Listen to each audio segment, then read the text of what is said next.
Assalamualaikum warahmatullahi wabarakatuh. Alhamdulillahi ala ihsanih wa syukru lahu ala taufiqihi wa amtinani. Asyhadu an la ilaha illallah wahdahu la syarikalah ta'ziman li sya'nih. Wa asyhadu anna Muhammadan abduhu wa rasuluh da'iyan ila Allahi wa ridwanih. Allahumma salli wa sallim ala hadha nabiyil karim wa ala alihi wa ikhwanih. Allahumma ati nufusana taqwaha wa zakkiha wa anta khairu man zakkaha anta waliyuha wa maulaha. Allahumma anfa'na bima 'allamtana wa 'allimna ma yanfa'una wa zidna ilma. Amma ba'du, ingkang kawula hormati jajaran pimpinan cabang Muhammadiyah Kerak, Takmir Masjid Sabilillah, wabil khusus Ketua Takmir ingkang enggal nggih, para jamaah, Bapak Ibu serta rekan-rekan dari Majelis Tabligh PDM Tuban. Alhamdulillah, pada kesempatan malam hari ini Allah perkenankan kita hadir dalam majelis ilmu. Mudah-mudahan ini menjadi sarana bagi kita semua untuk dimudahkan masuk surganya Allah Subhanahu wa taala. Karena Nabi menyampaikan, man salaka tariqan yaltamisu bihi ilman sahhalallahu lahu bihi tariqan ilal jannah. Barang siapa yang menempuh satu perjalanan untuk hadir dalam majelis ilmu, hadir dalam kajian-kajian ilmu, maka Allah akan mudahkan jalan baginya menuju surga.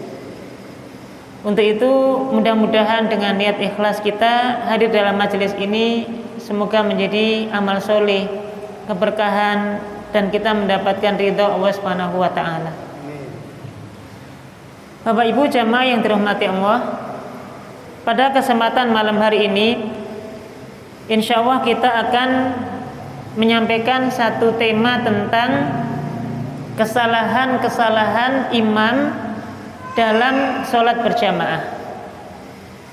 Tentu tema ini ketika membahas tentang kesalahan, berarti perlu kita cermati, perlu kita pahami dulu kaidah-kaidah dan ketentuan yang disampaikan oleh Nabi SAW terkait dengan imam dalam sholat berjamaah. Kalau kemudian tidak sesuai dengan ketentuan tersebut, berarti ini masuk dalam kategori kesalahan. Untuk itu sebelum kita mengenal mana yang benar, mana yang salah dalam tata cara sholat berjamaah, wabil khusus dalam hal berkaitan dengan imam, maka perlu kita memahami ketentuan-ketentuan berkaitan dengan imam.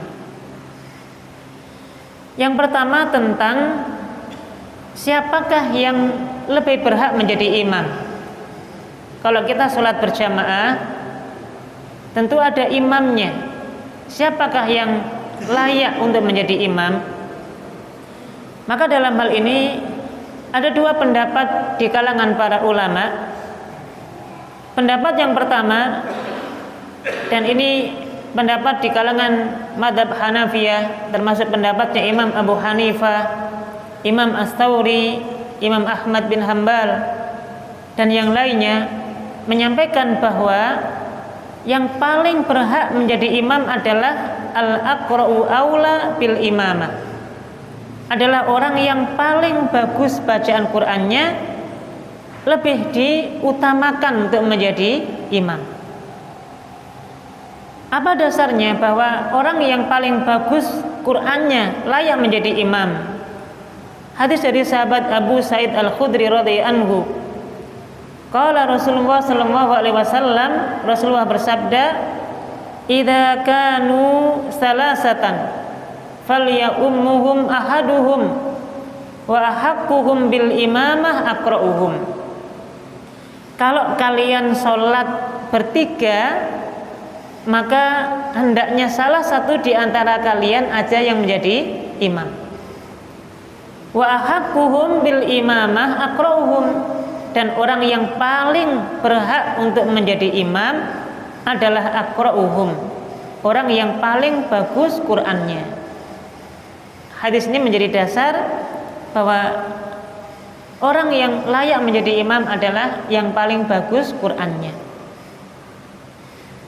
Kemudian dalil yang kedua, hadis Nabi Sallallahu Alaihi Wasallam dari Abu Mas'ud Al Ansari radhiyallahu anhu qala Rasulullah Sallallahu Alaihi Wasallam, Rasulullah bersabda, ya ummul qaumu aqra'uhum li kitabillah, hendaknya yang menjadi imam di antara kalian itu adalah aqra'uhum li kitabillah, orang yang paling bagus Qur'annya. Fa in kanu fil qiraati sawaan fa'lamuhum bis sunnah. Kalau misalnya ada satu masjid, jamaahnya ini ada yang sama-sama bagusnya bacaan Qur'annya, ada 2 atau 3 orang misalnya, secara hafalannya bagus, bacaannya bagus, tentu nggak mungkin semuanya maju jadi imam, harus satu. Kalau dalam hal bacaan Quran sudah sama, siapa yang kemudian dipilih? Fa in kanu fil qiraati sawaan fa'lamuhum bisunnah. Kalau bacaannya sama, maka yang lebih berhak menjadi imam adalah orang yang paling paham tentang as-sunnah, yang paling paham tentang hadis Nabi Sallallahu Alaihi Wasallam. Fa in kanu fis sunnati sawaan fa aqdamuhum hijratan. Kalau ada jamaah secara bacaan Qur'annya sama bagusnya, hafalan hadisnya banyak, pemahaman tentang fikih sholat berjamaahnya sama-sama bagus, siapa yang lebih layak lagi dijadikan imam? Kalau sama pemahamannya terhadap sunnah, fa'aqdamuhum hijratan, orang yang lebih dulu hijrahnya. Tentu dulu di zaman Nabi ada hijrah dari Mekah ke Habasyah, ke Ethiopia, dari Mekah ke Madinah. Siapa sahabat dulu yang lebih dulu hijrahnya, maka dialah yang layak menjadi imam. Fa in kanu fil hijrati sawaan faqdamuhum silman. Dan jika dalam hal hijrah ada yang sama, berarti niki napa levelipun bacaan Qur'annya sama-sama bagus, hafalan hadis, pemahaman tentang fikihnya sama-sama bagus, sama-sama hijrahnya, sama-sama ketika hijrah lebih dulu, maka yang berhak berikutnya yang menjadi imam adalah aqdamuhum silman, yang paling atau yang lebih dahulu masuk Islam. Jadi yang Islamnya lebih awal, maka dia layak untuk menjadi imam. Untuk itu jamaah dirahmati Allah, dari hadis ini Nabi memberikan urutan-urutan siapa yang layak menjadi imam. Yang pertama adalah orang yang paling bagus Qur'annya. Kalau sama, orang yang paling paham hadis, yang paling paham tentang ilmu fikih sholat berjamaah. Kalau sama lagi, orang yang lebih dahulu hijrahnya. Kalau sama lagi, orang yang lebih dahulu masuk Islamnya. Kalau sama lagi, insya Allah tidak ada, pasti ada yang lebih dahulu masuk Islamnya. Nah, ini pendapat yang pertama, bahwa yang layak menjadi imam adalah orang yang paling bagus Qur'annya. Nah, jamaah dirahmati Allah, sebagaimana pendapat ini, karena yang menjadi kriteria utama bagi imam itu adalah yang paling bagus Qur'annya, maka dalam hal ini tidak memandang usia. Tidak mesti yang lebih tua lebih bagus Qur'annya, belum tentu. Yang lebih muda lebih bagus Qur'annya, belum tentu. Maka ukurannya adalah Qur'annya yang bagus, bacaan Qur'annya yang bagus. Bahkan nanti di dalam hadis disebutkan ada seorang sahabat namanya Amr bin Salamah.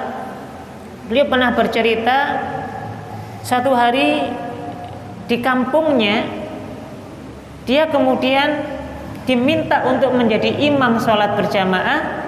Wa ana ibnu sid, padahal saya adalah anak yang baru berusia 6 tahun atau berusia 7 tahun pada waktu itu. Coba Bapak Ibu, usia 7 tahun, usia 6 tahun ini usia kelas pinten niki kinten-kinten? Ya paling usia SD nggih, masuk SD.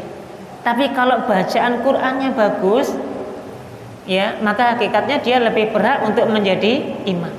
Tidak harus nunggu, ngapunten, tidak harus nunggu usianya lanjut gitu nggih. Selama bacaan Qur'annya bagus, maka dialah yang lebih layak untuk menjadi imam. Kemudian yang kedua, pendapat yang kedua, dan ini di kalangan mazhab Malikiyah, mazhab Syafi'iyah, mengatakan bahwa al-afqah aula minal aqra, bahwa orang yang faqih, orang yang memahami ketentuan tata cara salat berjamaah, dialah yang lebih utama, lebih berhak untuk menjadi imam. Lebih berhak menjadi imam. Apa dasarnya? Dasarnya adalah memahami hadis Nabi Shallallahu Alaihi Wasallam, aqra'ukum li kitabillah. Kata al-aqra maknanya adalah al-afqah, maknanya adalah orang yang paling faqih.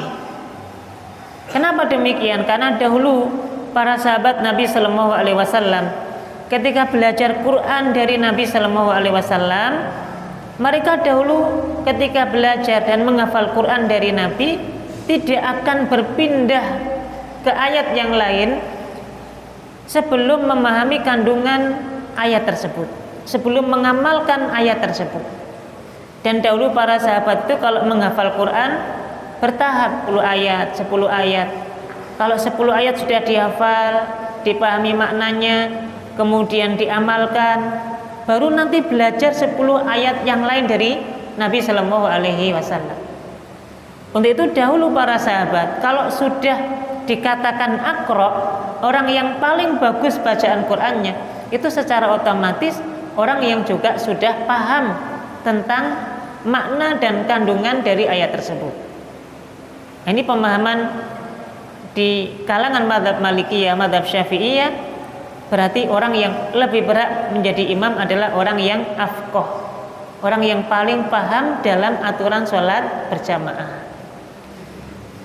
Jamaah yang dirahmati Allah, dari dua pendapat ini, wa alam, di dalam kitab Sahih Fiqh Sunnah wa Adillatuhu disebutkan bahwa pendapat yang lebih kuat, bahwa yang paling atau yang lebih berhak menjadi imam adalah al-aqra, orang yang lebih banyak hafalan Qur'annya, orang yang lebih bagus bacaan Qur'annya, orang yang lebih memahami kaidah tajwid dalam membaca Al-Quran.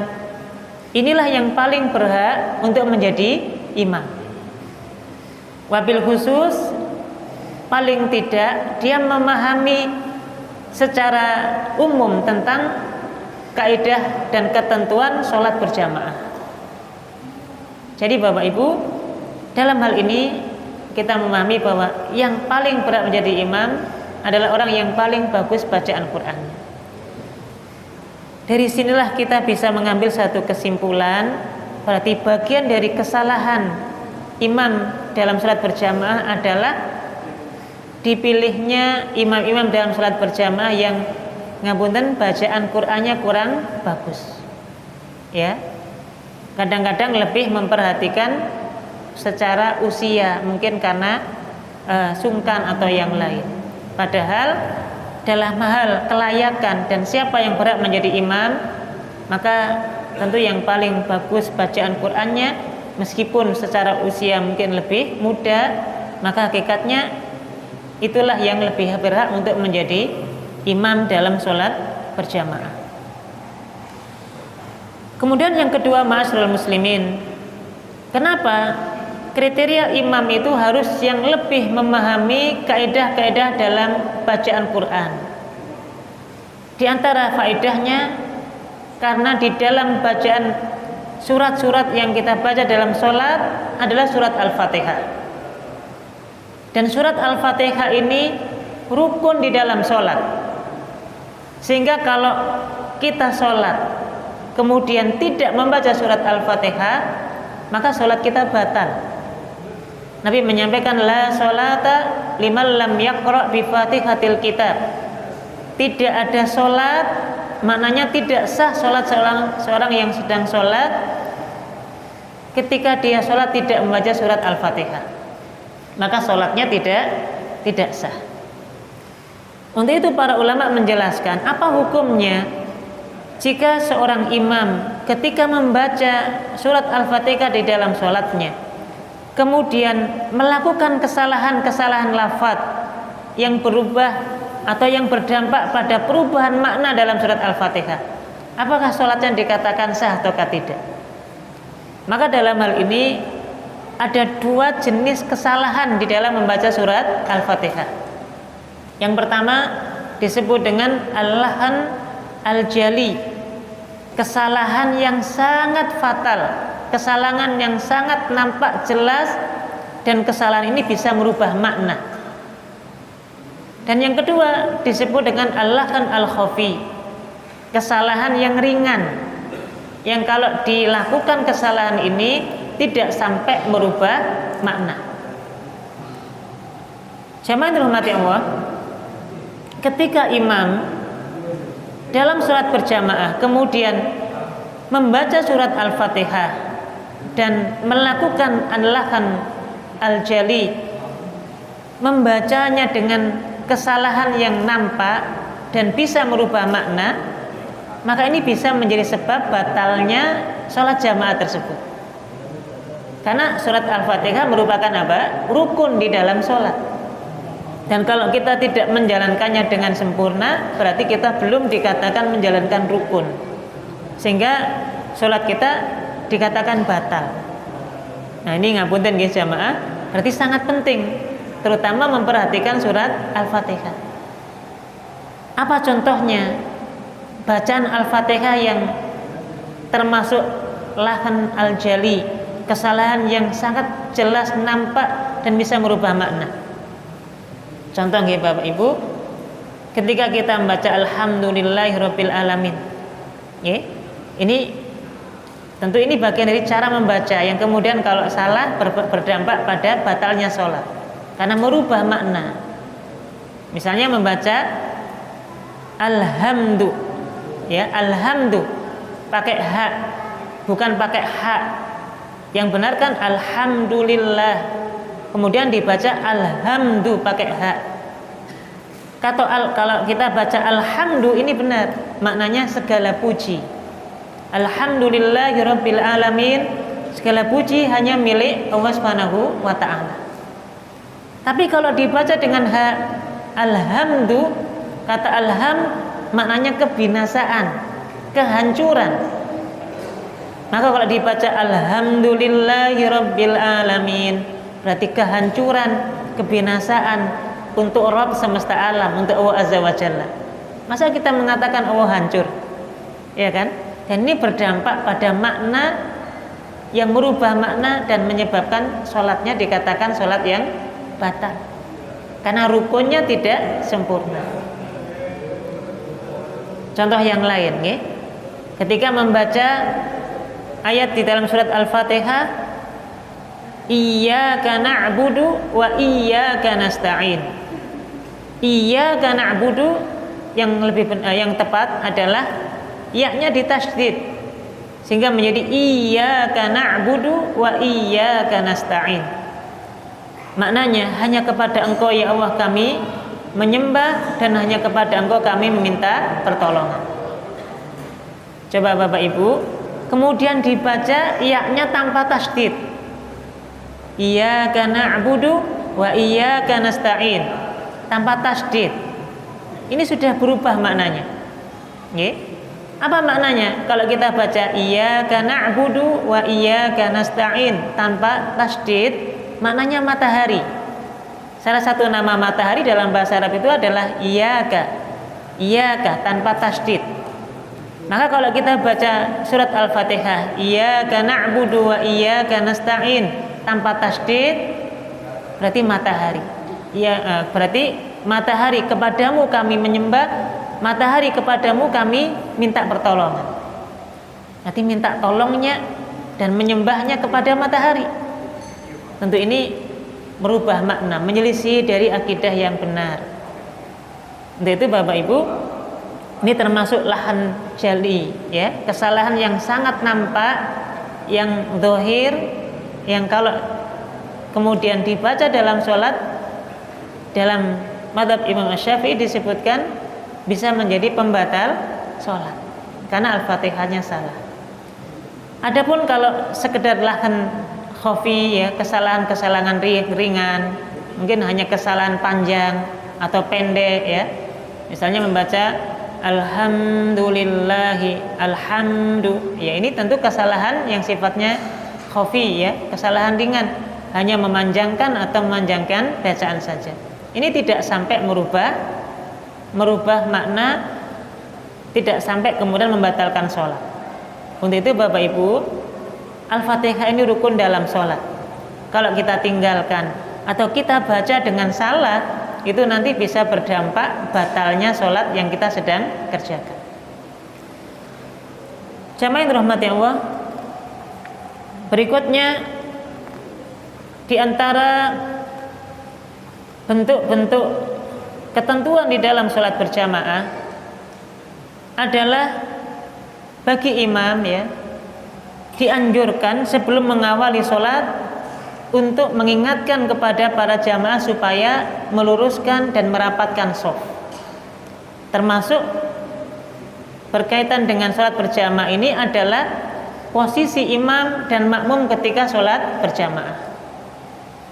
Untuk itu, ya, ini menjadi anjuran, ya, bahkan perintah bagi setiap imam ketika hendak menjalankan sholat adalah mengingatkan kepada jamaah untuk merapatkan barisan, merapatkan shaf.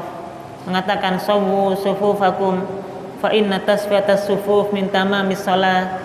Lurus dan rapatkan barisan, karena lurus dan rapatnya barisan adalah kesempurnaan di dalam sholat. Untuk itu Bapak Ibu, penting kita belajar bagaimana kriteria shaf yang lurus, kriteria shaf yang benar atau shaf yang rapat. Karena kita diperintahkan atau disunnahkan untuk melapatkan dan meluruskan shaf dalam sholat berjamaah. Jamaah dirahmati Allah, berikutnya kita akan sampaikan secara ringkas tentang posisi imam dan makmum pada saat sholat berjamaah. Yang pertama, ketika sholat berjamaah hanya 2 orang, satu imam dan satu makmum. Dalam hal menyusun shafnya, di manakah imam dan makmum, atau di mana posisi imam dan makmum ketika sholat berjamaah yang hanya 2 orang? Maka berdasarkan hadis yang mengisahkan tentang sahabat Abdullah bin Abbas radhiyallahu anhu ketika hendak sholat berjamaah bersama Nabi Sallallahu Alaihi Wasallam. Suatu hari Nabi sedang sholat sendiri. Kemudian sahabat Abdullah bin Abbas ini hendak ikut berjamaah bersama Nabi Sallallahu Alaihi Wasallam. Kemudian sahabat Abdullah bin Abbas ini berdiri di belakang Nabi Sallallahu Alaihi Wasallam. Ini ngapunten nggih, mungkin untuk menyederhanakan pemahaman kita. Ini misalnya posisi Nabi Sallallahu Alaihi Wasallam sedang sholat sendiri. Tiba-tiba ada sahabat Abdullah bin Abbas yang hendak sholat di belakang Nabi, hendak sholat berjamaah bersama Nabi Sallallahu Alaihi Wasallam. Pada waktu itu sahabat Abdullah bin Abbas ini berdirinya di belakang Nabi. Ini kan berarti sholat berjamaah hanya 2 orang. Nabi menjadi imam, sahabat Abdullah bin Abbas sebagai makmum. Nabi sedang sholat sendiri. Tiba-tiba sahabat Abdullah bin Abbas ini sholat di belakang Nabi, berjamaah, niatnya bersama Nabi. Maka kemudian karena Nabi tahu menyusun barisan berjamaah yang hanya dengan 2 orang tidak dengan cara seperti ini, maka Nabi Shallallahu Alaihi Wasallam memegang tangan sahabat Abdullah bin Abbas ini. Nabi megang tangannya, kemudian narik ke depan dan diletakkan di samping kanan Nabi Shallallahu Alaihi Wasallam. Oke. Untuk itu kita simpulkan bahwa kalau berjamaah laki-laki sesama laki-laki, ya, sesama laki-laki, satu imam satu makmum, maka posisi makmum yang benar adalah berada di samping kanan Nabi Sallallahu Alaihi Wasallam. Ini sebagaimana riwayat hadis sahabat Abdullah bin Abbas dalam kisahnya tadi. Ya Bapak Ibu, jadi seperti ini ya, yang benar kalau kita sholat berjamaah hanya 2 orang, bukan di samping yang sifatnya sedikit mundur ke belakang sedikit seperti ini mboten, atau lebih-lebih langsung di belakang imam seperti ini, tidak, tapi langsung sejajar posisinya dengan imam dengan kondisi sama-sama lurus untuk kakinya, diluruskan kakinya, tidak ada jarak antara imam dengan makmum. Untuk itu menjadi sebuah kesalahan dalam sholat berjamaah. Ketika sholat berjamaah dua orang ini ada jarak antara imam dengan makmum, mungkin di samping di samping kanan yang agak mundur sedikit, atau mungkin tadi lebih ke belakang, atau misalnya memposisikan dirinya di samping kiri, ya di samping kiri. Ini juga bagian dari kesalahan dalam menyusun shaf dalam sholat berjamaah ketika dua orang. Jadi sekali lagi yang benar adalah posisinya ada di samping kanan, ya, dalam posisi sejajar dengan imam. Berikutnya jamaah dirahmati Allah, bagaimana posisi sholat berjamaah antara imam dengan makmum kalau posisi makmumnya dua orang, sama-sama laki-laki dua orang? Maka yang lebih tepat dalam menyusun shaf atau barisan berjamaah dua orang atau berjamaah tiga orang, satu jadi imam, dua jadi makmum, yang benar adalah dua makmum itu berada di belakang imam. Dua makmum itu kalau dia laki-laki dua-duanya, maka dia berada di belakang imam. Apa dasarnya? Dasarnya dalam sebuah riwayat hadis yang diriwayatkan oleh Imam Muslim, yang nanti menceritakan bahwasanya sahabat Jabir ketika beliau sholat bersama Nabi. Jadi ini Nabi posisinya sedang sholat sendiri. Tiba-tiba ada sahabat Jabir bin Abdullah kemudian hendak ikut sholat bersama Nabi Sallallahu Alaihi Wasallam. Kemudian menyusun shafnya di sebelah kiri Nabi Sallallahu Alaihi Wasallam. Niki leres tahu mboten Bapak Ibu? Jadi ini Nabi sedang sholat, ini gambaran mawon. Nabi sedang sholat, ada sahabat Jabir bin Abdullah yang hendak sholat bersama Nabi. Akhirnya kemudian menyusun shafnya di samping kiri Nabi Sallallahu Alaihi Wasallam. Tentu ini juga salah, Maka Nabi Sallallahu Alaihi Wasallam memegang tangan Jabir bin Abdullah, kemudian menariknya muter ke belakangnya dan memposisikan sebelah kanan Nabi Sallallahu Alaihi Wasallam. Nah, pada saat sahabat Jabir sudah di samping kanan Nabi, tiba-tiba disampaikan Maja'a Jabbar bin Sokhar. Tiba-tiba datang lagi sahabat yang lain, namanya Jabbar bin Sokhar, berdiri di samping kiri Nabi Sallallahu Alaihi Wasallam. Jadi ini posisinya, sahabat namanya Jabbar bin Sokhar itu berdiri di samping kiri Nabi Sallallahu Alaihi Wasallam. Nabi menjadi imam, makmumnya ada dua, yaitu sahabat Jabir bin Abdullah dan sahabat Jabbar bin Sokhar.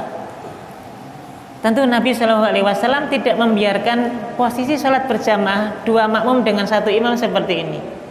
Maka Nabi Shallallahu Alaihi Wasallam disampaikan fa akhadha Rasulullah Shallallahu Alaihi Wasallam biyadaina jami'an fadafa'ana hatta aqamana khalfahu. Maka Nabi Shallallahu Alaihi Wasallam memegang kedua tangan kami.